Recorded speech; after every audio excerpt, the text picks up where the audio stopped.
records. Smell the cover, read all the verses. Tell me about your favorites on Vinyl and Vision. Hello, thank you for tuning into the latest episode of Vinyl and Vision. Jimmy Drab here is your host, and today's special guest is Joyce Raskin. Today is a little bit of a landmark. Today is the 50th episode. I think it's a landmark. I'm kind of pleased and impressed with myself for reaching this point, and I'd like to thank everybody for tuning in and doing everything that they have done with the internet so far. Thank you all.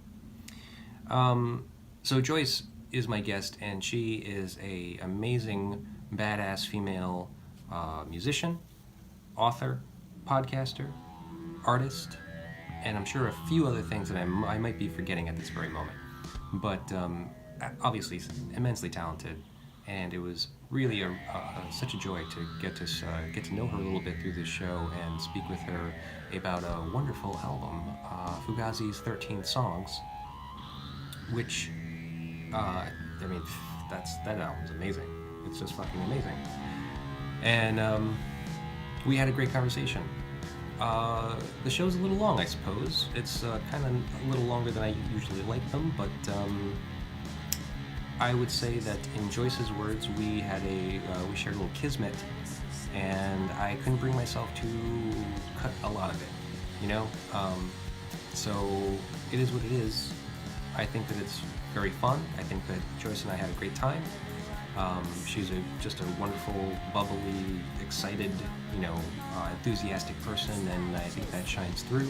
And so I left a lot of it. Couldn't help myself.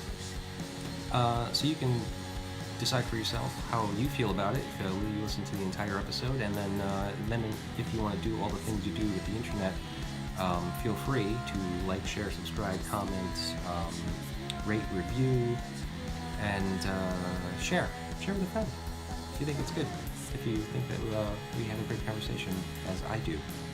So Joyce's book, Aching to Be, is a wonderful book. It's available through Amazon. I will provide links in the show description page, so go there. Her band Nightspell has 2 songs currently available on Bandcamp. I will provide links to that. As a matter of fact, what you have been listening to is one of those songs, Pegasus, and the song at the end of the show is the other song, Sea of Thieves. I would recommend going to Bandcamp and listening to the songs in their entirety, and then paying what you will for them, which is what it's set at right now, so it's a great investment for you. Also, her podcast, Red Jumpsuit, is available. I will provide the link for that as well. And there's some stuff going on with that, which we mentioned in the show, so you'll find out more about that yourself. And yeah, I think that's everything. Well, without further ado then, please enjoy the show. Yeah, but so how are you doing? We can go with the flow. Okay. Yeah. Yeah, I'm good. I'm doing really good, actually. I just happy that the pandemic's over, man. Kind of. Somewhat, right? kind Yes. of, but I know. happy that I can see people in real person and give them a hug. Right. It's Yeah. kind of cool. It is. Well, I'm surprised that I have never actually met you before. I know. I'm thinking we probably know a lot of people in common, but most especially Yeah. Joe Prop, who's like my brother. Yeah. Yeah. I read your book. You did. Yeah, I bought it. Oh, thank you so much. Really, Yeah, that means so much to me. Really. Yeah. Thank you.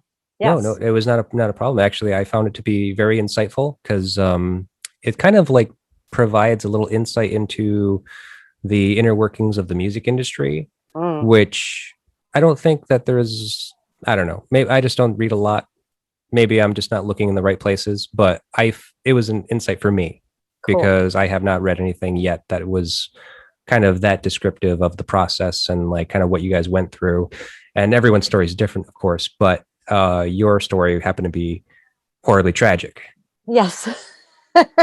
But not in the end, actually. No. I mean, it's funny because we've kind of, come full circle in our older years, so to speak. And me and Joe and Chick are, talk all the time. And, we probably get together every once in a while and stuff. And for me, that's really special because of everything that we went through. And, I really miss just having them in my life. So I'm Right. happy that we're sort of all back to that place, because obviously when everything fell apart, it was just not that way. So, yeah, Hmm. but we were young. Yeah. We were Yeah. really young. I Yeah. really, reading the book, I was really respecting and admiring the way that you described kind of how you felt about the band and like kind of like your introduction to them, like your first meeting and your first uh rehearsal with them. Yeah. It was Yeah, you incredible. described it as like a sexual experience. And I thought, oh, that's interesting because I've thought that, but I have Yeah. never put that into words like in that way. I've always considered being in a band like being in a relationship. Yeah. It's definitely Totally. a relationship with these other people who are however many people are in your band. And I think depending on how much you love them will determine how kind of successful that band may be, or at least how long you can stand each Right. other to keep going on. Exactly. And, Scarce was and still is to me such a good place in my heart, because no matter what happened, Chick wrote some amazing songs. And Yes. I love listening to them still. Like, they bring tears to my eyes sometimes, but for the most part, I'm just like, I was so lucky to have this experience that I kind of just stumbled into, because Right. I was not at all thinking I would ever be doing what I was doing. And it's just one of those happenstance things. Like when you end up, on this journey that you didn't, intend. And Mm. no matter what, I can say hands down that every single show we played pre-hemorrhage was like we wiped the floor clean. We went to a place when we were playing that I can't describe. It's like Nirvana. I mean, not the band Nirvana, No, I get it. but it's just, it was that chemistry. And, Right. we still have that. And we actually went back when I put out the book in 2008 and went to England. And I don't know if you know this or not, but You did that but reunion tour. yeah. And we were so blown away. People were like, we've been holding on to this and waiting. And they sang 200 people in England just singing every single song because they thought we Hmm. would never see us ever again. Right. And it was great. And people were just like, there was just that vibe of that energy. And I feel like Chick and I, no matter what, Chick and Joe and I have that kind of chemistry that, yeah, it doesn't come along. Right. It's Yeah, it's pretty very special. special. And Absolutely. those recordings are magical. Like the things that we did together in such a short time, I still listen to it. I'm like, that's really good. Like you Mhm. can rest your hat on there and go, yeah, we did a good job. And Right, right. yeah, Though reading your book, the recording process for the full length album, the first one, was not great. no, it was pretty horrible. But in terms of what happened with Scarce, it was moving such a rapid pace, and we were so young. Like Right. you make dumb decisions. I still make dumb decisions, but Sure. we weren't really in control at that point, and I think that's when the machine kind of takes over. Right. But, I wouldn't trade it for the world. I was like 21 and I'm fucking playing in Paris, like opening up for Hole, and like, Yeah. it was great. It was I like the bet. perfect time to do it, and then, when it ended, it did take me a really long time to get through it and get past it because it was so intense all the time. Hmm. But now we're in like a cool place, and Chick and I actually, think I'm getting him to write his story now. Oh, cool. Yeah, so he's gonna do maybe like a bunch of short stories, and I'm gonna illustrate them and probably put out a book, and then we might do like a little acoustic tour. That's what we've been talking about, just Oh, because nice. that's how we wrote a lot of the songs quietly, Right. so it's cool. Yeah, it's kind That of sounds nice. great. Yeah. I was going to say, I mean, how is he doing? I mean, because, the book kind of doesn't clarify I that. It know. kind of, you ended, I mean, you finished writing that book kind Yeah. of too early to tell. Yes, exactly. And but it was funny because when we got back together, Chick it was like there was no time had passed, like Really? those Okay. kind of relationships, I feel like. And then the reason why I stopped again was his mother got sick and then I had cancer. Right. So yeah, So it's life, life is fucking messy, right? Excuse me. Yeah. I'm sorry. Am I allowed to curse on your Yeah, thing? of course. Say whatever you want. But yeah, he's doing good. He's living in Tennessee Okay. because he stayed and took care of his mother while she was as she was dying. Hmm. And he's just being chick. He's just playing guitars in like local bars, and just Hmm. working a regular job and just enjoying life, like he's in a good place, really good place. Okay. Well, that's great to hear. Yeah, So, you sure. grew up in DC? Yes, I did. And right in Okay. the city, not Maryland, not Virginia. Yeah. I grew up in Adams Morgan, which is like right in the center of the city. I mean, kind of. It's like whatever. Hmm. About a mile. Everything's a mile from the White House, pretty much. Yeah. But it was also right next to Mount Pleasant, which is where all the punk rock shows happened during Yeah. the 80s when I was like getting into music. And I started playing bass when I was 14. And I'd go to all these punk rock shows and, of course, saw Fugazi, which is why I chose that as they were really like, we saw like so many great bands when I was 14, and it was like 20 bands for $5. Like anybody could afford that, That was Yeah. what to me was so special about growing up in DC. Hmm. It was really like, all this great local music. And Right. I didn't ever listen to the radio at a certain point, like to the point where my husband sometimes Matt's like, "You don't know that song?" I was like, "No, I was just into like very local small bands." And I just was like, and British bands, of course, Hmm. because everybody was into the Damned and all of that stuff. Yeah. But it was like a scene, and it was a nice community, and super awesome to be able to go to a show as a young girl in the city and feel safe, because it was all positive force, and Hmm. they do all the stuff about, talk about rape and talk about like, the whole scene was it felt very empowering and cool to be part of it. But Right. yeah, And to be honest with you, I started to do some more research about you, and I started to watch some of the old videos, um and had I seen you, because I didn't see you guys when you were around in the early 90s, because I was still too young. I wasn't really going you're out a to shows baby. until I was 15. Yeah, Right. kind of. A little bit. Sorry. I'm old now, so Yeah, that's all that matters. I can say it now. When you get old, you get that right to say, "You youngins." Right. Right, right. Well, you're only 9 years. My wife Uh, is 7 years older than me, so good let's one, let's man. not call me a baby, because that Okay, would I just won't. seem All obscene. right, James. I'm so sorry. Yes, No, it's please okay. forgive me. Go No, ahead. I don't Sorry, mind. I interrupted you though. No, but I never saw you guys play live, but then Yeah. watching all the videos, I had I seen you play then, you would have probably been like my female inspiration as far as us like Oh, badass rocking women, thank you. because I wasn't seeing it. I mean, like, Yeah. I don't think I saw. So my experience was the first woman that I saw that really blew my mind was Jennifer Turner. Do you know her? Who She was is in a band called it? Fur Slide.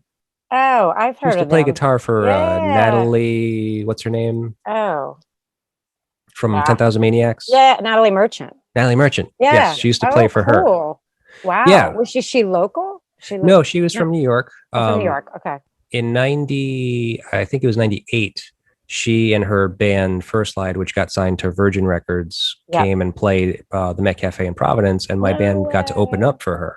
Sweet. Yeah, That's and so ah. that was a wild experience because I had no idea who they were. So Yeah. it was one of those things where you just kind of like, okay, well, this is the headlining band, the national band on tour. Right. Let's watch them play. And she was amazing. Oh, She was that's so so, great. yeah, she Right? was You like, know it. You just know it when you see it. You're like, you get tingles. Like you're kind of yeah, like, whoa. absolutely. I was Yeah. mesmerized by her. Oh, that's cool, man. Yeah, yeah. That's really And cool. yeah, because like at the time, like 98, I guess, so I was 18 years old, Yeah. and there was a lot of that Lilith Fair stuff, a lot of this Yeah. like soft girl, quiet stuff. And, it just wasn't, I wasn't Yeah. into it. It just didn't seem interesting. Right. But Yeah. yeah, but she turned it around for me. And I think That's that, cool. yeah, had it been you, it would have been a little Oh. bit different. I would have been like, oh, Joyce is the one that really Oh. turned it on for me. Well, thank you. I'm very flattered. That's a nice Yeah. thing to say. Thank you. Well, I mean, I'm being completely serious. I mean, like, it's very impressive because I'm a bass player. Oh So, yeah. Woo. so I'm critical of bass Yes, players, I and I got you. think that you were an excellent player, and I think that you were an excellent performer, and that's key to Yeah, bass, because bass players, I just watched a they couple of can be them. really boring. Yeah, I just saw a Right? couple today, and I'm just like, this guy's not doing it for me. Like, he's just standing there, like, what are you Yeah, doing? he's phoning it in, Yeah, man. Yeah, yeah, I know. And what's up? I always felt, I don't know if you felt like this when you were playing, but like, Scarce was really special. But like anytime I perform, it's like I just want to have fun. And right. like I think what we always thought was funny in Scarce is like everybody was super grunge and we would get dressed up. Like we're like, we want to look like Motown, like whatever, like cool on stage, whatever. And Hmm. we got so much shit for that. Like other bands would be like, why are you all dressed up? And now everybody dresses up. Like it's kind Yeah, of funny, like timing wise, but then they would watch us on stage and then they'd be like, at the end, because we're a good band. We were a good band. And right. Chick wrote amazing songs. Yeah, it was just like one of those, like, yeah, I mean, I hope I got it across in the book. That's what I was trying to explain. Like, there was a sexual chemistry, there was this energy that, like, and Mm. I felt it from the first moment that Chick played me his demos. Like, even in those songs, it's just, I don't think I've ever met anybody like Chick. I don't think Yeah, I ever will. Like he's just a real deal. Like right. there's no bullshit as far as music goes, that like he just is a great guitar player. I don't know how he does what he does. He's singing and playing lead and rhythm at the same time. Yeah, Right. really killer and just fun. Like he made me want to dance. Like I feel like the music itself was just like, it was just so natural to like feel that vibe. But Right. the three of us, especially when Judd was in the band, I think it was, it just was like we go play shows. Like I remember specifically, no one knew us. And we would go, by the end of this show, people are going to be paying attention. And like you just watch it kind of Hmm. halfway through the set, people kind of slowly start coming up. And by the end, they just be like so into it. Like, and because you're genuine, like if you're having an honest thing on stage, Hmm. that's just a natural thing. And like the only that I feel like my inspiration was Fugazi. Like I wanted to be as badass as when I saw them, which I saw their first show at DC Space in Washington, DC, which Hmm. was the coolest place. Cynthia Connolly ran it, and it was, you could be 15, you could go in underage because the bar was separate and they just mark you with a big X so you can't drink. Right. And Fugazi played their first show there. It was $1.99 to get in, Oh, okay. like $1.99, and it was mobs, and Yeah. they hadn't released anything yet, but they did the entire album, 13 songs from Right. beginning to end, and they passed out song lyrics so people could, like, whatever, it was like this flyer thing, whatever that they Huh. had. And by the end, so many people had, like, I guess they had recorded but they hadn't released it yet. But Ian was on stage, he's like, all right, send up all your bootlegs, man. You guys aren't supposed to know the words to these songs. But I swear to God, it was like biblical. I mean, I'm not a religious person, but Right. like 15 years old, watching them in a small space, being sweaty, everybody's drenched in sweat. You're as sweaty as the band, Hmm. and you're watching them, and you're like, holy fucking shit. Like, you got to be a part of that, Right. like, just, whoa. Yeah. I They're mean, just historically speaking, incredible. yeah, that band Incredible. has gone on to obviously have this legacy of, like, hands down being the best show people have Yeah. gone to, almost Amazing. unanimously. They're so genuine and, Yeah. like, true to themselves that it's completely undeniable. Yeah. So I mean, to be in one of those rooms when they were playing, it had to have been It magical. was magical. It Yeah. was like everybody in the room was just like, no one spoke, like it was just drenched. Like I Right. felt like it was pouring sweat. Like that's how I feel when I play on stage. It was like, oh, but it Hmm. was incredible. And Ian, I really have to give him credit, and all those guys that, they started with nothing and, like, just put out fantastic music and got people to be into local music. All right. It's cool, you know, and Yeah. did it all word of mouth. Like DIY. the system that they created, like it just, you had so much mad respect for them. That is definitely what it was. And you're like, there is another way to do it, which is funny. I think you probably read in the book when I said, oh my God, I can't believe I'm signing with a major label. I was Right. like, what would Ian think of me? It's one of those things. I mean, Yeah. it's not uncommon if you're going to play No, music. I mean, no, that's not at kind all. of the dream. Yeah, I mean, Fugazi is really an anomaly. they are. Yeah. There's nothing like them, and I don't think that there No, ever will be again, really. no, Even because in it, this day and age of like, yeah, kind of like instantaneous music, the whole streaming thing, and like, being so accessible so easily to the entire world. yeah. Um, I don't know. I don't think it's the same. That also, I think I talked about in the book, which is like the very first time we Mhm. recorded 12 songs in one day. It was just like, and they Right. were amazing. And then we tracked everything, mixed everything, and we had the Red EP out within a week. Like Oh, it was cool. crazy. Yeah, it Yeah. was, but it was an incredible session. It was just one of those sessions where like, because we practiced all the time. Right. But you also And didn't have somebody controlling the situation and kind of like exactly. pulling all the love and life out of it. Exactly. It Yeah. was just brutal and honest and beautiful. And as those songs were written. And Great. so, yeah, so people have been digging that, which is Cool. cool. Where would Yeah. I find that? I didn't see it That's on anywhere. Bandcamp. Okay. I don't know if I shared this story in the book that when we played with Fugazi, did I put that in the book? I don't know if I You did. did mention it. Yes. You got Yeah. to actually, you broke your string. Yeah. You broke your two strings. Two string. No, actually, it was another time that I broke two strings. Okay. Yeah. So But I this is broke only one one. string when we were opening up for Fugazi, and I had to borrow Joe Lally's bass. Yeah. And I bled all over it because I just would rip my cuticles open because I'm terrible at taking care of my nails, and I would play really fucking hard. And like, they were like, I was like, oh, I'm so sorry I fucked up your bass before you have to play it. And he's like, no, I want to take a picture of this. This is fucking amazing, Joyce. And then Yeah. they're like, for the 3 weeks afterwards, they kept telling my brother Steven, who's like, they know, he's like, your sister was amazing. And I was like, oh, Yeah. That's some high I praise. was like, okay, I can retire now. No, Right. but, That's yeah. amazing. Yeah, no, I read that and I was just like, oh, how fitting that Incredible. we're actually gonna be able to talk about this record Yes. and you So actually let's talk have about the record. Yeah. Yeah. So you chose Fugazi's 13 songs. Yes. What was your first experience like listening to this record? Because I Waiting Room is the very first track, right? Yes. I'm pretty sure it is. Uh-huh.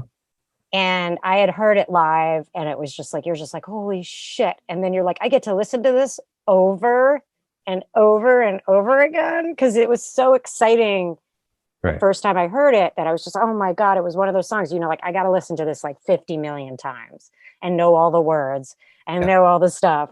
And so that one, just like that beginning thing too, and the way that Brendan is like that secret thing in there because he's got that huge bell that he plays on the Right. side.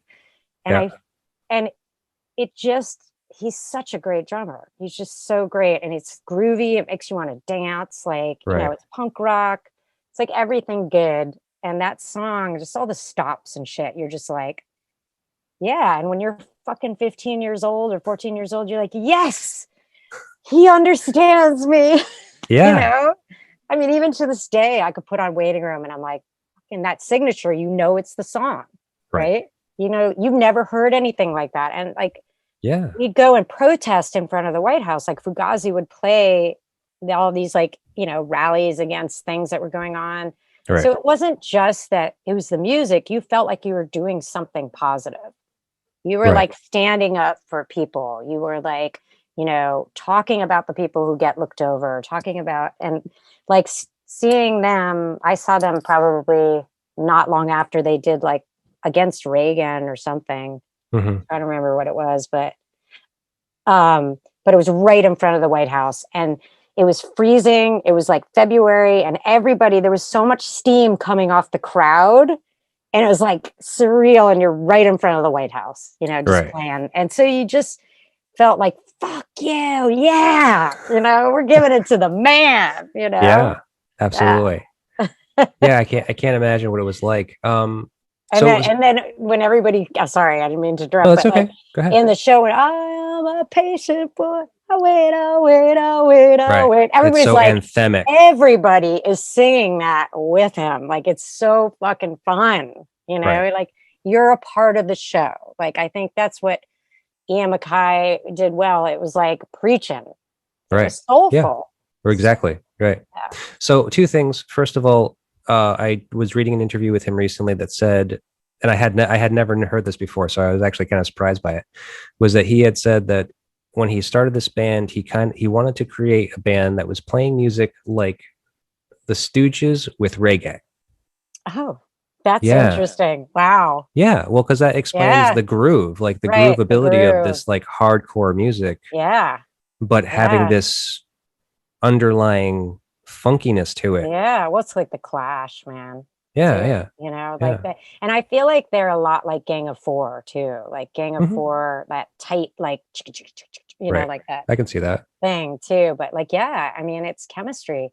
You Yeah. cannot, you can't buy that shit. It either works or it doesn't. You're in a band. It's Right. like, and I've been in a lot of bands where like it's kind of, you're playing music and you're having fun, but there's a difference, Right. definitely Oh yeah. huge difference. Yeah. And they have You can that. just be filling in the role. You can kind of just be like going through the motions, and then you can actually be in it and like kind of completely absorbed by it. And when everybody's in it like that, Right. it's fucking, you're just, some of the parts is bigger than the whole, Right. I mean, the whole, whatever that thing is. Yes. The I whole. can't, the expression, but I get yeah, it.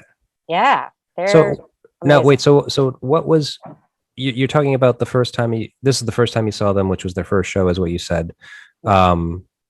But so did you hear the record before you saw them, or was this one of those situations you No, saw them first? everybody went to see Ian, well, because Ian was like the center of the scene, but like he, I listened to Minor Threat Hmm. first, Yep. and I was like, oh, this is fucking awesome. And my brother's like, yeah, they already broke up. And I was like, and then Fugazi came along. So like it was kind of like the natural evolution kind of, because that was way more hardcore. But Right. like I listened to that album like over and over and over, and I was like, oh my God. And Right. Black Flag and all this, Yeah. But so then okay, so you saw them first. So then what was it Yeah. like getting the record, and when did you get the record? I feel like it wasn't that long afterwards, because they kind of like had tapes floating around, like people had bootlegs of it, and it came out probably very quickly. And I feel like I know that because on their third show, I think it came out, because my friends, the band Nation of Ulysses, do you remember those Yes. guys? So I used to like them. the drummer and the guitar player was Stephen Croner, was actually in my first band. We were in my first band together, and me and Right. him. I always tell this story. They never talk about this, but it's funny that me, James Canty, and Stephen Croner had a band called Ulysses. Right. And then a couple weeks later, they like stopped calling me. We were practicing at my house, and I'm like, "Where are you guys?" And they're like, "Well, we started a new band with this other guy named Ian." And I'm like, "Oh, okay." And then they were opening up for Fugazi. Their first show was Fugazi's like third show, because James Canty is Brendan Canty's little brother. So Oh, okay. yeah. Right. And Yeah. they, at any rate, like they're, that whole scene, like of like their brothers and sisters, and like a Mhm. lot. Amanda Mackay, I think what's Alex Mackay was also in Ignition or something. I can't remember the names of the bands. I'm probably Okay. saying the wrong thing, but Oh, that's okay. but I get it. yeah, but it was probably their third show that I had the record, because at that point, like everybody had the record, and you were like, Right. I got the record. Oh, you get the record. I get the record. Right. So now this record technically comprises of 2 EPs. Yes. So it's the first what was it called? 7 songs, was it? The first EP? Yeah, I think they released it like half of it. Right. And then Margin right? Walker was the second EP. Yes. And so then they released the full length record, kind of just putting those two together. Yeah. Is Yeah. kind of the history of it. Yeah. So this is kind of like 2 albums in one. Yeah. And you can tell, because the songwriting between all of them is fantastic. I mean, like what Guy does with Ian too on stage was like, it's just so interesting because Guy's like all hyper and crazy energy, and then Ian's just like, you know, like down and doing the like, singing like kind of hardcore. Right. And like it was sometimes Guy would just dance like on Yeah. stage. And you know, it's like when bands having that much fun, has that much chemistry, like it's just a good time. It's Right. great. And like I wasn't doing like, it's funny, like there were a lot of people drinking, doing drugs in the scene, but like it was really cool to be 14 and be in a scene where it was like, no, you don't have to drink.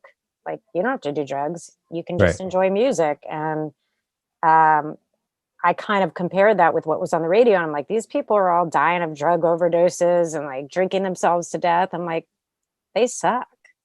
You know, Right. like I want to emulate somebody who's like, you know, got something to say Mhm. and got something to, and is trying to do something good in this world. You know, like that Right. was big in DC. Yeah, that seems like a very strange kind of like distinction about that scene in particular. And I guess it's Yeah, because of being in DC.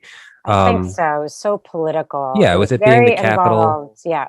Right. Yeah. Like it seems like everybody, whether they wanted to or not, got involved in Yeah. politics because it's just kind of all consuming being like right there in the epicenter of it all. Exactly.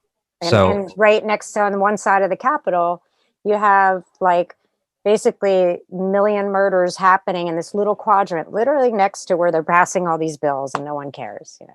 right. Like, Right. That juxtaposition is yeah. very strange. Yeah, I've been through DC a couple of times and I've never gotten a great vibe by it. It can be scary. It's a scary city. But if you went now, James, you would be like, oh my God, it's like fantasy land now. Like there were streets that I would never walk down. My parents still Yeah. live in the same neighborhood, in the same house.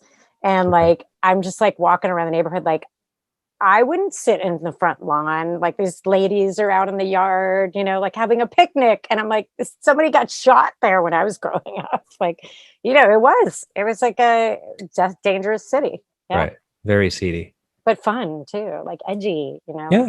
Yeah. No, I we kind of skipped right past it, and I feel like Oh, I yeah. already I'm got I sorry. got a little bit of this information in the book, so I Yes. didn't kind of want to be redundant, but so music in the house growing up, your brother was a massive influence on you. Obviously, he kind of turned you on to this whole all the punk music, Yes. but so like when did that happen, and like what was the impetus, like what drove you aside from him to like kind of get into music? Well, it's kind of funny and it's kind of Sure. embarrassing, but I'll tell Okay. you. All right. If you're okay with it, But I don't I'm want you. totally, I have nothing to hide anymore. I'm just like, I'm an old lady now. Yeah. But it was a guy named Rod the Mod. I shit you not. That was his nickname. He was Oh, Chilean. the In the book. the Yeah. musician. And Yes. not Rod Stewart, but that's what they were nodding to, Rod Stewart. But Right. he was just this handsome, like all the girls were like, oh my God, he's so gorgeous. And he and this guy, Stephen Croner, that was in Nation of Ulysses, they were looking for a bass player, and my brother went to high school with them, and they were like, because I was in middle school at the time, junior high, they Right. were up at the high school, and they were like, well, we need a bass player. And my brother's like, well, you know, I bet my sister could do it. And I was just like, totally like, no, I was so shy, excruciatingly. Like I was into ballet. I was not cool. Like I was so like afraid of everything that's going on. Right. And then because I got into playing music, that's when I feel like I got into punk rock and all that stuff. But my brother pretty much taught me, which I can't understand how he put up with me because I was crying the entire time. I got blisters. Like, this is not fun. Like, I'm a 14-year-old girl. Like, but like, you know, and I ended up being in this band with Steven, me, and Rod, and Rod was the singer, but then they were like, you should sing, Joyce, you sing. And that's kind of where I found my voice. Like I realized that I could sing and play bass at the same time, which is not always easy. So yeah, then I started singing, but I didn't care. I was going to sing out of, I don't care. You know, like my role models back then were Fugazi, and you can sing out of tune and you can play a fucked up bass thing. And that was actually very freeing. And I think because I listened to like the Ramones and like bands like that where it was like, I can play this music. Like it felt within my reach. And I was kind of like almost like a like I got kind of cocky about it. Like I don't know where that came from, like early on. Now I'm not, but like I was like, yeah, I'm a badass. Like, and I could play like one thing, but it felt really cool. And it was like really cool of my brother to do it. I don't know why he chose to hang out with me that time, but he's a really sweet guy. So yeah. Well, how far apart are you two? 3 years. Oh, okay. Yeah, And he's older? He's older. Yeah. Oh, wow. Yeah, that he's is a little older. strange, but hey, Yeah, you're yeah. very lucky you have a loving I'm brother. very lucky. And yeah, and he gave me like his little, I still have it, the Fender Music Master lemon yellow bass from the 1971, which is when I was born. Yeah. So it's like, yeah, my husband Matt just fixed it up actually. So it's like sounds cool. great. Yeah. That's great. Yeah. Yeah. It was horrible. I'm glad there's no tapes of me playing back then. It was horrible. We were all horrible. We all had to start somewhere. Yeah, exactly. Yeah. Exactly. But so let's move on to Bad Mouth. Oh yeah. Such good groove. So good. I'm sorry to stop it on you. I mean, no, that's okay. I know it's I'm good. dancing along. I'm like, I totally like feel like I'm like, back there. You get that's great. what music is cool like that, Right. Yeah, for sure. I mean, I love it. I mean this music is undeniable. It's just so powerful. It's just I love it. I thank you for choosing this record. Cool. Yeah. I've known it. I've known the record. It's just like now I got to sit with it so intensely for so long, like for a week now. I've just been kind of listening to it every day, just like kind of repeatedly. And it's a strange experience to listen to listen to a record that like subjectively, like that often. Oh yeah. Do you do that often, like with your listening? God, yeah, I do. I mean, I smoke pot. I had cancer. Okay. I smoke pot. I have a medical card. I can talk about it. You don't need one. Yeah, you don't anymore. But like I love getting stoned and listening to an album from beginning to end. Like my husband and I will sometimes we'll just sit there after dinner and like do something that like no one does this anymore. But like that was always my favorite thing, was like sitting and looking at a vinyl record and opening it up and looking at the thing and listening to the music and then going, I'm going to listen to that again. And you had to like make the effort, Right. Oh, yeah. But I totally like get lost in listening to music. And it's one of my most enjoyable things, like just, especially now after having almost died. Right. It means a lot more to me. And I close my eyes and it's like meditation for me. I like to sit there and I'm like, I can feel like I'm in the music, like I'm playing right along, like whatever. And I get, just in that zone. Yeah. And you kind of have wonderful. Actually, like in reality, you really almost have with this band. Oh yeah. Like just, it's great. I mean, sharing a stage with them, sharing a bill, like playing Joe Lally's bass. I mean, you kind of can't get closer than that. No. And like, like when you have experiences like that, like it means something. But it's a journey. It's a journey. And Fugazi was the beginning of my journey. For sure. Cool. Yeah. All right. So Bad Mouth, this song. Yes. Now, considering you mentioned that I had no intention of bringing up the whole getting stoned thing, but good for you. Yeah. I do it too. And sometimes that helps me kind of get a little wiggy when it comes to writing up questions.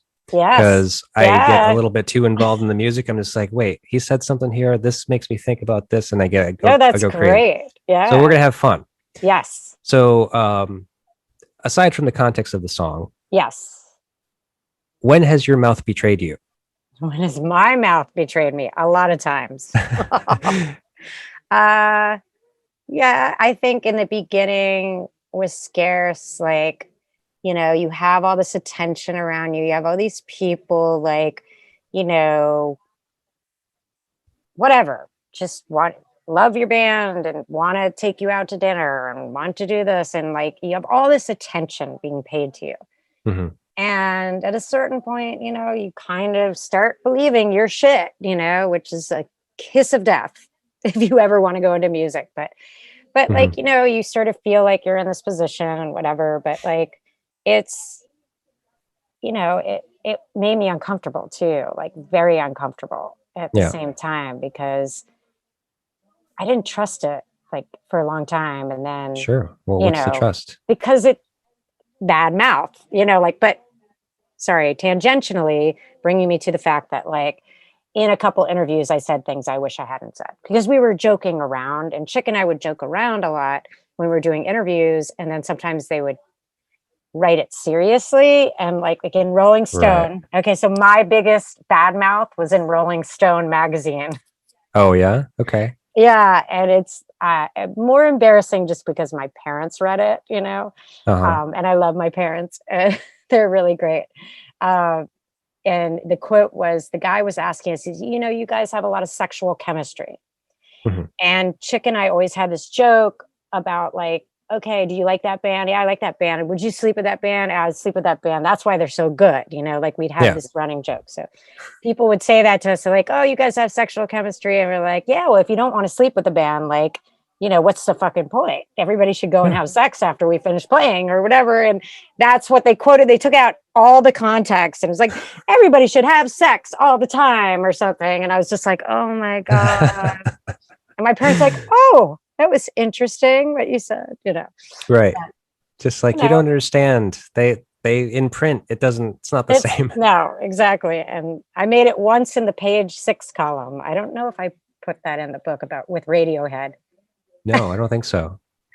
And You mentioned meeting Tom York, but nothing. Yeah. Okay. It ended up, we weren't sure if it was him actually after this whole incident with him. He was just wouldn't, for whatever reason, he would not leave me alone. I have no idea what he was on drugs, definitely on heroin or something. Okay. But for something about me, it was just throwing him off. And he was like, landed on top of me, like, and we were hanging out with the Flaming Lips guys. They're like, get off her, like they're protecting. And then it ended up in page 6. They're like, Tom York of Radiohead was chatting up Joyce Raskin of Scarce. And I never saved that. But I should have, because I was like, look, your mom was cool at one point, Yeah. But no, Wow. it's just funny. But I think I said a lot of stupid things when we were interviewed in Melody Maker, where I'm like, oh, I have a crush on this person in that band, because that's the kind of questions they ask. And you get kind of stupid and dumb, because you're just like giddy and you're like, oh, they're going to interview me again. Like so stupid. And how much of the same thing can you kind of really talk about? I mean, like usually the same questions. Anyways, so. All right. Well, that was great. Let's move on to the next song, which is Give Me. I'm skipping Burning. Okay. We're gonna go on to Give Me the Cure. Great. Good song. Sorry. No, it is. I know. Right. Though I would assume that me knowing a little bit about your history, that this seems like an ideal time to bring up the fact that you're a survivor of breast cancer. Yes. And now we call it no evidence of disease because it can always come back. So. Oh, okay. So it's not remission. They don't say that anymore because a lot of people, if it comes back, and they don't want to make you feel like a false hope that it's like, oh, it's never going to come back. Right. Okay. Yeah. Oh. But I'm doing my darndest to keep it from coming back. Like I am very healthy now. I meditate every day. I do yoga every day. Yeah. I eat healthy. I don't drink very much at all anymore and smoke pot. So I'm very happy. Yeah. Good. But also because I'm here. Because and for me, getting older just means I'm here 5 years longer than I was supposed to. So I feel like very lucky. Yeah. And as you should. I mean, it's wonderful that you were able to pull through, and obviously fairly unscathed, it seems, from what I can tell here. It was pretty brutal. Like I definitely can't work as much as I did. And, I definitely have pain, but like the exercise and eating right, all that stuff helps, and just, I'm not working so much. So that helps too, thank God my husband has a good job because it's like one of those things like, you just shit happens and you're not expecting that. And I think like those are the best parts of life too. Like as hard as it was, I feel like I learned to enjoy life a lot more than I did before. Right. As you should. I mean, you can't avoid that. Right. Yeah. exactly. So now my question here, the wording is wrong because of what you just explained to me, but Yeah. so would you say that since your new diagnosis that this song brings on a different meaning than it may have had to you previously? Oh yeah. I mean, if I listened to that song all the way through, I'd probably cry because Yeah. yeah, because it's like that thing of I never thought too hard on dying before. I know I'm feeling the dying. Well, it's like chemo is they basically try to kill you. Like, and it had spread in my body, so it wasn't encapsulated. So I was had to have the really hardcore chemo, Hmm. and I couldn't tolerate steroids. And most people, when you see them now, Yeah. they get steroids and they look great on chemo because they're healthy. And most of my friends, that was the case, and they can eat and all that stuff. But because I couldn't tolerate it, I just lost so much weight. And my mom Right. had to force feed me. I mean, it was pretty bad because Yeah. I couldn't eat. I just wasn't hungry. But it's like when you're in that sick feeling and being that thin and that weak, you are so weak that like I couldn't have my kids touch me. I couldn't, like and that whole thing in that song about feeling that, like when he says, I'm feeling the dying. That is such a right on lyric because Right.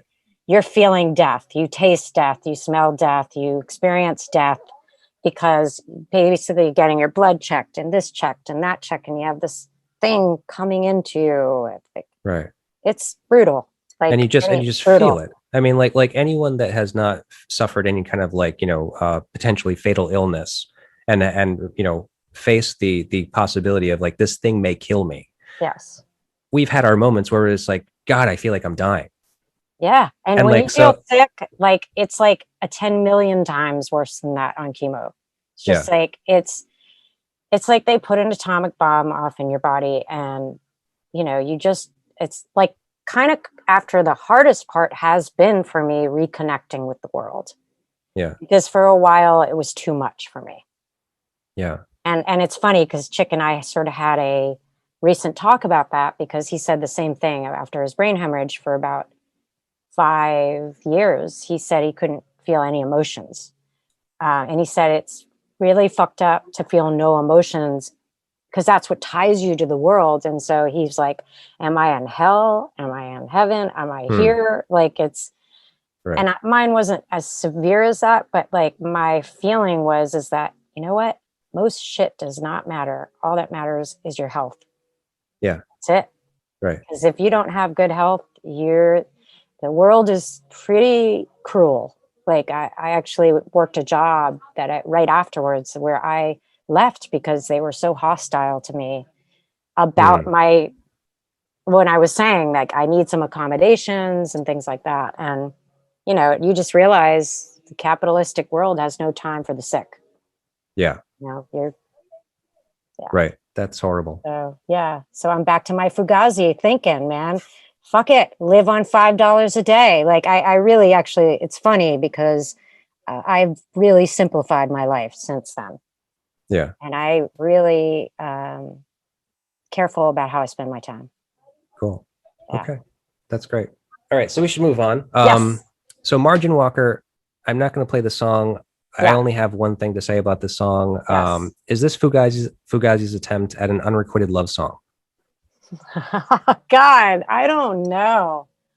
That's a good question. Did you need do you need a reference of it? Do you have to like No, just give me some of the lyrics.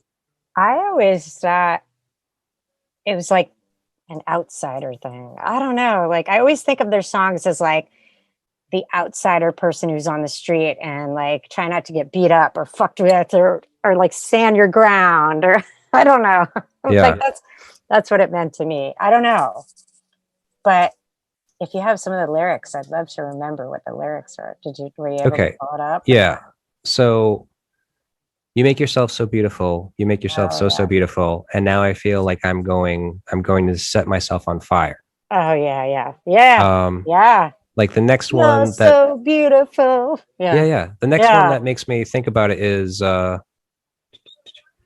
okay, so the second verse kind of I feel like is a weird kind of poetic license on like the unrequited loves portion of my question. Yes. I'm going to set myself up at a window. Okay. This margin walker wants a clear view. This margin walker wants a clear shot. And now I'm shooting it right at you. It's funny. It's a cool interpretation. Like, I have no idea. Yeah. But when I was 14, I thought that was like, yeah, you're just like this outsider guy. Like, I want a clear view. I'm like, like I'm sussing you out. I don't know. Like, it's funny. That's just my 14-year-old perspective. Right. Like, I never thought about the Fugazi songs in a romantic way, which is funny. Yeah. I mean, I don't know. It's a cool thing to think about. Okay. Well, bring it up for yourself at some point and like, okay, try to get stoned and try to analyze it and see if you can come up with that. I mean, it's far fetched, but at the same time, they don't sing about love. So I'm going to move on to provisional only because it pertains a little bit to what you were talking about. So, okay. You know what I just came to realize? Yeah. I could have sex with all of these guys. I know they're all very handsome. They're just charismatic, just the way they sound. They're very charismatic. Yeah. Yeah. Yeah, it is. It's like they have, that's what it is. It's that kismet. You can't replace it. But that song is incredible. It's great. Actually, I'm digging this, James, because it's fun to go back and listen through an entire album. That there are no bad songs on that album. No, that's not really. It's tough to have to skip stuff, but we kind of have to. But so, man, have you realized that this song is short but effective, completely catchy, but essentially only one riff? Oh yeah, it's just one riff. Yeah, for 2 minutes. Well, think about like so many Dylan songs, like one riff, like all the way through. There's so many songs like that. It's great. I always think that I'm not a good songwriter. I can play music, but I'm not a songwriter. And I always think with the songwriters when they're like, like working on progressions. Yeah, it's like, it's just such a process. And like when people do it right, it's right.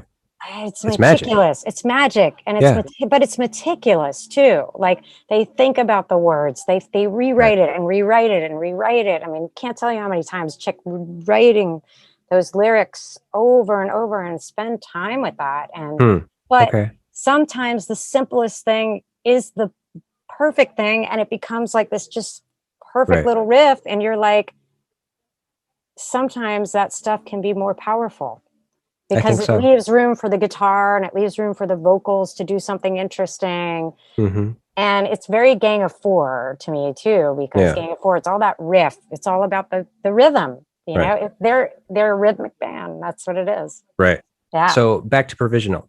Yeah. Major line in this song, I feel, is pointless to walk when it's past time to run. So pointless to walk when it's past time to run. Yeah. Yeah. And that's, I think that is actually very, very, very poignant when it comes to your story in your book. Yeah. But so has Nightspell got legs? Is it their time to run? Like we're really enjoying ourselves. I have to say, it's the first time I've ever been an all girl band. So I'm really excited about that. I'm playing with my friend Karen, who used to be in this band with Pistol Whip. Karen Orsi. Karen Orsi, I've known her forever. She is a phenomenal guitar player. I feel like she's Mary Timony's Rhode Island twin or something. I want to get them on the same stage. Okay. Because they're very similar the way they play. But she's playing bass in this band, not guitar. I mean, Karen's like an insane guitar player, but she's really good bass player too. And then Shauna, who was in Swirlies, is playing, and Syrup, but she used to be in Syrup. She is playing guitar, and it's been really interesting because it's a three-piece. I haven't been in a three-piece since Scarce.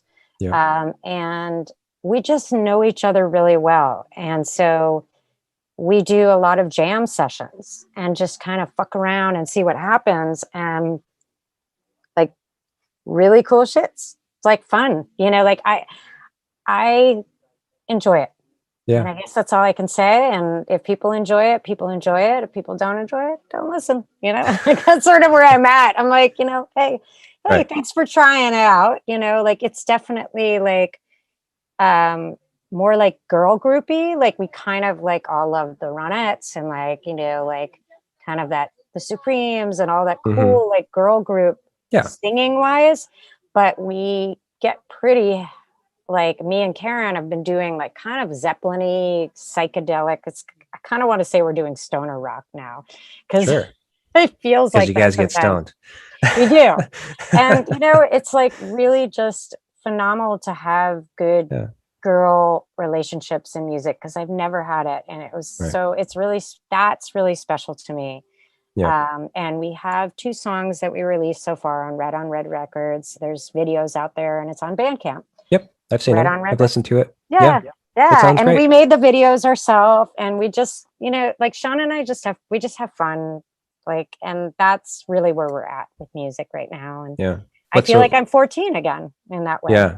Yeah. Well, so I mean, will you be playing at all? Any Oh, yeah. gigs? Yes, we are actually playing. I don't know when this is coming out, but we're playing August 14th at Okay. dusk. It's going to Oh, be a Red on sweet. Red showcase. And I think we go on 2nd, so early.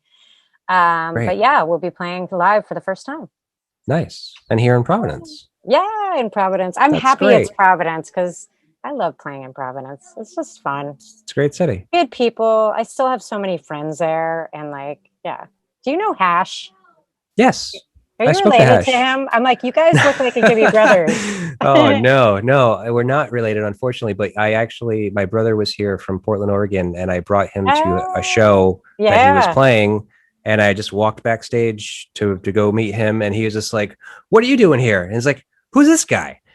And they just like hit it off. I have a picture of them just so immersed in conversation because you know how I he love talks. him. I Yeah. love him so much. He's great. Oh my God. Yeah. He's wonderful. great. He's a wonderful guy. I wish he was my family, but he's not. We might as well be. We got pretty close pretty quickly. Yeah. We share the bass bond. So I know. He's such a great bass. I love when he plays barefoot. that's all he does. So cool. He's Like just so as cool. little He's just clothes as such a possible. cool bass player to watch. So wait, do Yeah. you love the jumpsuit thing? Is that your connection? No, it's funny. I did ask him where he got it though. I was like, where did you get that jumpsuit? And I'm like, 'cause I like uniforms like that. I just think Right. they're fun. Like, All right. So Nightspell has the first show coming up. That's great. I Yeah. will definitely be there. Awesome, Looking forward James. Thank to meeting you. you in person. yeah. Watch me Right. play the drums. I'm singing and playing the Yeah. drums too. Yeah, that's great. All right, 2 more songs and I'm gonna get Yes. you out of here. Awesome. Lockdown, we don't have to play it. Really simple Yeah. question. How has Yeah. your lockdown been? How has my lockdown been? That's a good segue. Actually pretty good. I know it's terrible. I mean, I feel horrible that people died. That was very, very sad. But I kept myself very protected because I didn't want to take any chances. So Right. my husband would go to the grocery store. I didn't leave the house pretty much, but I did a lot of art and a lot of writing. And I'm actually working on a screenplay with Guy Benoit. So Oh, cool. we're going to make a movie together. Oh, wow. Yeah, we're He's going to shoot great. it in Providence. So, I mean, I don't know when it's going to happen, but we're about 3/4 of the way with the screenplay, and that's been fun. Yeah. So is that already greenlit? Like you kind of know that it's gonna already get. I mean, we're just doing it ourselves. Oh, okay. Even the filming. Yeah, like Ian MacKay, man. That's Right. what I said. I'm like, you know what? There's absolutely no reason you can't do that. You can't make a film if you want to. Like, I put out books. I don't care if people don't buy them or whatever, like by the droves. I have some really cool readers. I get like people send me, they've read it in Spain and in France and like, Right. like it's cool to be able to like know that it's journeyed to those places. Right. But like the same thing with making a movie. Why not? Just It's the same do thing it. as anything. I just had this. I fucking Right? just had Just this do conversation it. with my wife. Really? Yeah. Oh God, it makes me so mad. I'm so frustrated because it's just like I say this all the time. I'm just like, Yeah. look, you just have to do it. Like it doesn't Yeah. fucking matter if somebody's already done it. No, and it's It- brave. Be you brave. are your own person. It doesn't like Yes. you cannot create something that someone else has made. It is impossible. Right Yes, like you on. think like you're doing the same thing as somebody else. You make soap, you make jewelry, you write songs, you write stories. Right. It's the same. Yeah, people have done those things before, but you are Right. you and you are your own person That's right. yourself. Like you can't. Yeah. it's unique because it's you. Yeah, and I feel like do it for the community. Like I feel like music has been my community. Like and over the pandemic, what I found really cool was I actually joined this group, the Loud Women, Hmm. which is this woman Cassie Fox, who's incredible, and she runs this whole group over in the UK. And I met her through, interviewed her, but I also just became friends with her because she's super cool. She's like a mom who started playing in her 40s, had never played before, and she has this cool band called I Doris, and they just make these fucking hilarious songs about that are like kind of feminist things, and they're just doing Hmm. it. And they created this whole scene together with all these women who wanted to play shows and couldn't get shows, so they banded together, and now she and I banded together. So it's like this community kind of keeps growing, and I Yeah. feel like that I really appreciated over the pandemic. I kind of communicated with a lot of people in different places around the world where I might not have had time because I would have been working and busy. Right. So yeah, it was nice. Felt like That's the great. world was smaller in some ways. Yeah. Yeah. Right. I agree with you. It has worked Yeah. to some benefit for some people. Yeah, it's cool. All And right. I mean, and yeah, I'm glad there's a vaccine. Now everybody get vaccinated now, Right. And then right? we can all get back to normal. Um, Exactly. so last song is Yes. Promises. Let's do this one. Yeah. Wow. Like you want a mood? That's a mood right there, man. That is a mood. Yeah. Very Yeah. heavy. Yeah. So I'm not going to get into the necessary like an analysis of the song per se. Yeah. Um, but there are some lyrics that grabbed me. There are some lyrics in the song that say, "Go where you think you want to go. Do everything you were sent here for. Fire at will if you hear that call." Yeah. So those lines I feel ring true a little bit to the end of your book. Hmm. So are you firing at will when you hear the call, and what are your calls looking like now? Oh, that's a complicated question. I gotta unravel that. Hold on. Uh, huh. I'm not sure what you mean. Can you explain that Well, a little more? I Sorry. suppose that, firing will if you hear the call being Like, what is the calling to you? What do you think is the next thing that's oh, coming your oh, way? okay. Yeah. Yeah. Um, I don't know. And I like that. You I have don't know. you have the podcast. You did that. That was a Yeah. spontaneous It thing. was just a spontaneous thing. And actually now, I don't know if you know, Erica Casebolt was in this band Circus Lupus, which is on Discord.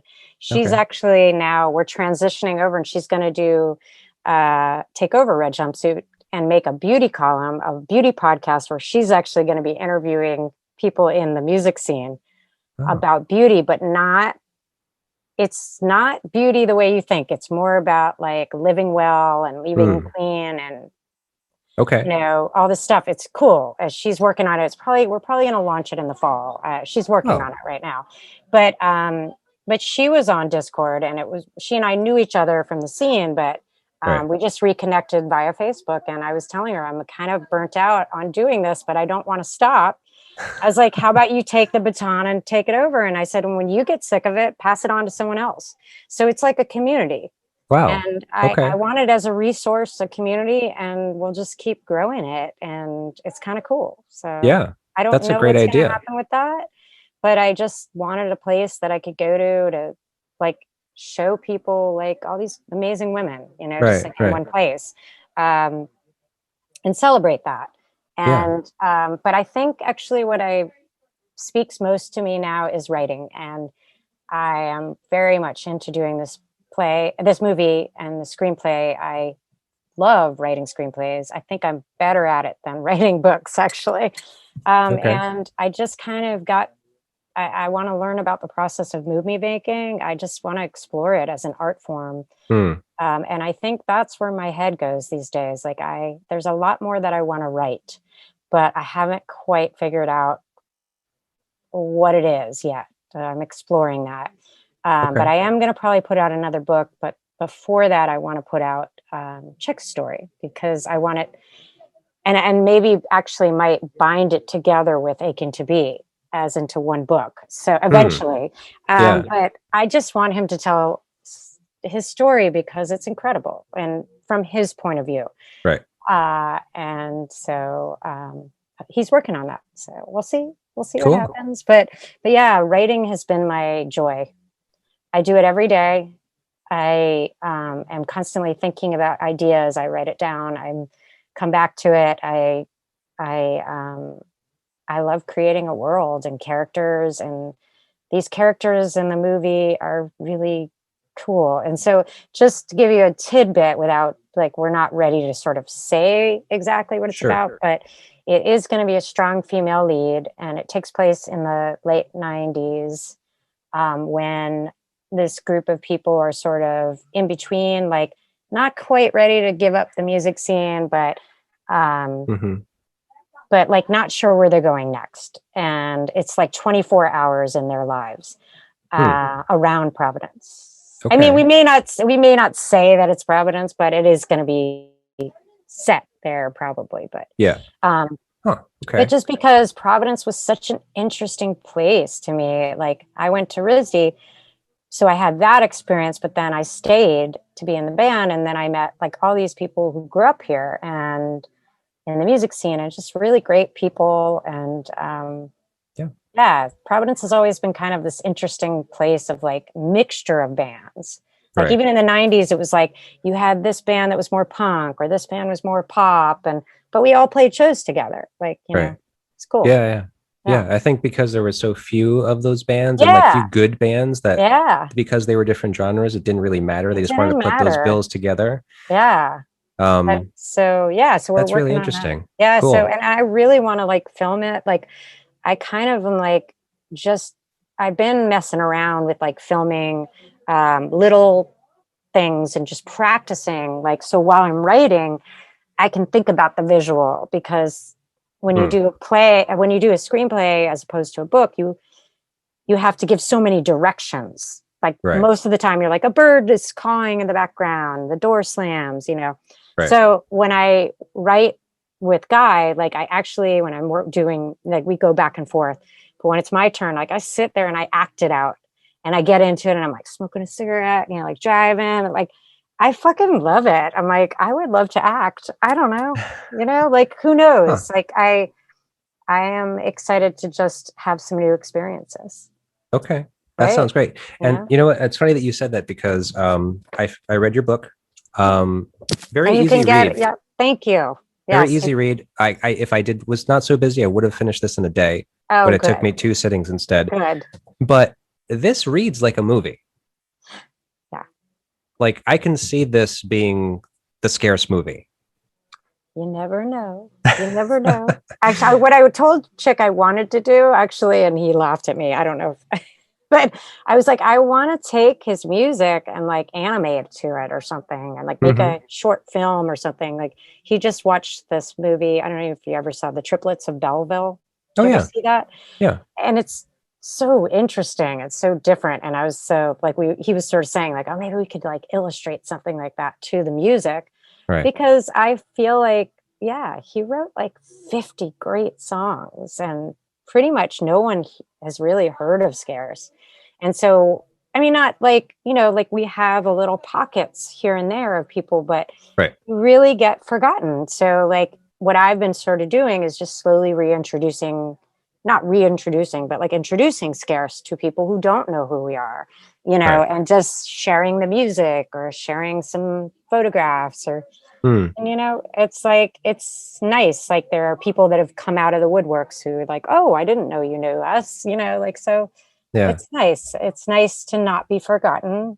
Like, I think, you know, that kind of makes it all worth it, because when you've made something that's good, it's nice to know that you can have that to share people. Yeah. That people can find it and, you know, whenever it is that they find it in their life, and just acknowledge like, oh yeah, this is pretty cool. Like where was this my whole life? Yeah. And Chick and I are very proud of Dead Sexy, even though it was a very struggle to make because we had so many things that happened, but those songs are just great. They're really great. Yeah. And I highly recommend people check out Chick Granning, and his Anastasia Scream songs are amazing. You know, he's just, the record that he put out actually after we broke up is incredible. I don't know if you've heard it. No. I think it's Tomorrow. You should listen to it. It's I will. pretty incredible. It's pretty lo-fi, but it's like there's a song called "Tomorrow is a Good Day for Dying," and it's hard to listen to, but it's great, and it's very bombastic and and that's why I want Chick to write a story, because he has a lot to share that that people don't know, that I feel like so fingers crossed. Yeah, that sounds But in great. the meantime, you can buy Aching to Be on Amazon. Yes, that's where I got it. Awesome, thank you. So I think that's it. I mean, awesome. Well, thank you, James. Is there anything I really do appreciate you, doing this so we can talk about things and Scarce in my book. I'm very thankful. So. Oh, no worries. It's my pleasure. It's a pleasure to meet you finally, and to speak with you. Awesome. And I hope to see you in August. Yes, I'll send you an email. I'll send you a reminder. Okay. Yeah. Okay. That always helps. Awesome, James. Okay. Have a good one. It was really nice chatting with you. Yes, you too. Okay. Have a good one.